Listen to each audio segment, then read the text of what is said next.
ये class 12th का part 2 का फर्स्ट चैप्टर है, डिफरेंशिएशन। ठीक है, डिफरेंशिएशन के फॉर्मूले ऑलरेडी मैंने आप लोगों को यस्टरडे राइट करवा दिया था बेटा। ये सारी सिर्फ ये वाला चैप्टर आपकी पूरी फॉर्मूले बेस्ड है, आइडेंटिटीज की अच्छे से पता होनी चाहिए। हमें क्वेश्चन में क्या बोला है, differentiate the following with respect to x. Okay, with respect to x बोला है। हमें क्या करना है बेटा, इससे कोई भी वेरिएबल देकर, जैसे y, ये इस तरह से राइट करना है। विथ रेस्पेक्ट टू x बोला है ना, तो यहाँ पे से क्या लोगे, dy by D x, and इसको लेंगे डी बाई डी एक्स। अब इस नंबर का डिफ्रेंशिएट करना है बेटा। देखो सबसे फर्स्ट स्टेप इसका क्या इंपॉर्टेंट होता है, ये वाली जो पावर है, हमारा फॉर्मूला था x का पावर n वाला। ठीक है, nx का पावर, मैंने ये वाली आइडेंटिटी राइट करवाई थी, nx का power n minus one, n मतलब जो हमारा नंबर है, ये सामने आ जाएगा 5। ठीक है, और यहाँ पे n माइनस वन मतलब 5 माइनस वन मतलब 4 हो गया बेटा। अगेन इस नंबर का डिफ्रेंशिएशन करना होता है। अभी तो सिर्फ पावर हो किया, डिफ्रेंशिएशन अगेन इस नंबर का करना है।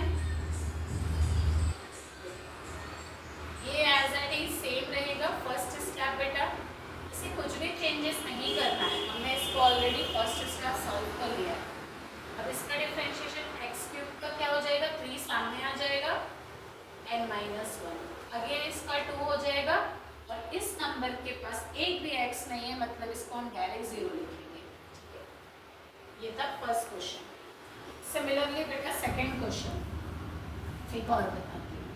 ठीक है, अगर पावर 2x का पावर है अपॉन में इसका 3/2 माइनस 3x का पावर 4/3 माइनस 5 का पावर 5/2।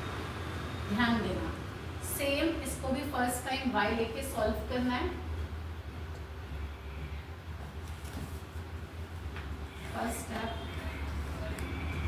मेरा, फिर again dy by D x बेटा। देखो हमें इसको डी बाई डी एक्स लेके लिखना है बेटा।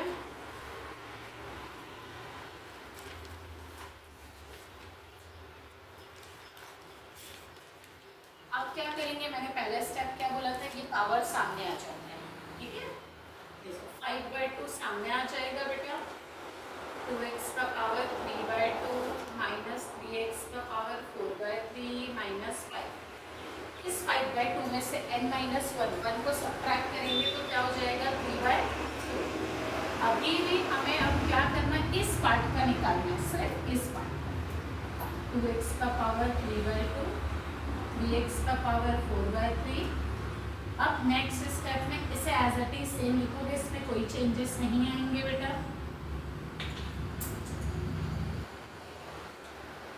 अब इसका डिफरेंशिएशन कैसे निकालोगे, ध्यान से देखो बेटा। अब इसको निकालने के लिए हमारे पास क्या है ना, ये 2 सामने रहने देना। ठीक है, x का पावर 3/2 माइनस 1 करोगे, फिर सिमिलरली 3 4/3 को सामने लाना, उसमें भी 3/2 को सामने लाया है मैंने। ठीक है बेटा, फिर x का पावर 4/3 माइनस 1 और 5 का डायरेक्ट 0 होगा, क्योंकि उसके पास एक भी x नहीं है। ये फिर अगेन एज अ सेम रहेगा, 2 और 2 कैंसिल, ये आ गया 3x का पावर 3/2 में से एक 1 को सब्ट्रैक्ट किया, ये आ गया 1/2, 3 कैंसिल, 4x का पावर 1/3 और ये आया 0। इसे लिखने की जरूरत नहीं, ये है आंसर।